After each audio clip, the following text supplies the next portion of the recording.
राहुल अपनी पत्नी सीमा और अपनी माँ के साथ रहता था। गर्मी की छुट्टियों में राहुल के चाचा चाची बेटे सोनू के साथ उनके घर रहने आए थे। घर आते ही चाचा ने राहुल से कहा कि यहाँ बहुत गर्मी है, क्या घर में एसी नहीं है? राहुल की माँ ने कहा, भाई अभी कुछ दिन पहले राहुल ने अपने कमरे में एसी लगाई थी। यह सुनकर चाचा जी ने अपने बेटे से कहा कि वह सारा सामान राहुल के कमरे में ले जा। राहुल और उनकी पत्नी सीमा चुप रहे क्योंकि उन्हें लगा कि यह केवल कुछ दिनों की बात है। इस तरह चाचा चाची को राहुल के घर पर रहने में 1 महीना बीत गया।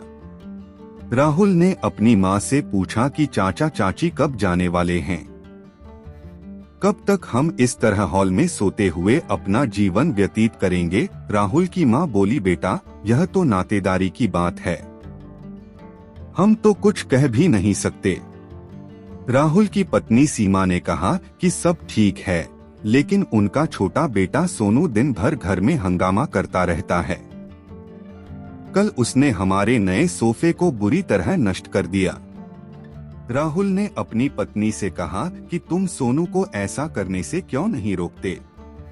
सीमा ने कहा कि जब से चाचा चाची आए हैं कुछ न कुछ खाने की मांग करते रहते हैं, जिसके लिए मैं और सासू माँ सारा दिन किचन में बिताते हैं।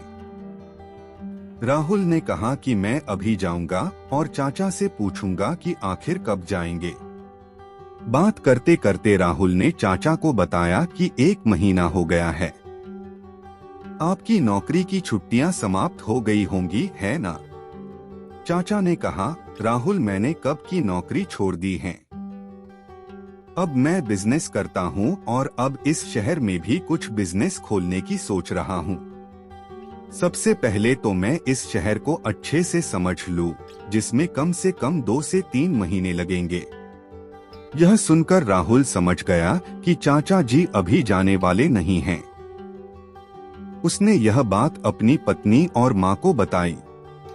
सीमा ने कहा कि जब सीधी उंगली से घी नहीं निकलता है तो उंगली को टेढ़ी करना पड़ता है, उनके साथ भी कुछ ऐसा ही करना है। अब तुम यह काम मुझ पर छोड़ दो। उसी रात चाची और चाचा छत पर थे। तभी उनका बेटा सोनू चिल्लाता हुआ उनके पास गया और बोला कि मैंने अभी अभी चुड़ैल देखी है। तभी वहां एक चुड़ैल आई और चाची और चाचा से बोली कि तुम में से कौन मेरा खाना पहले बनना चाहेगा।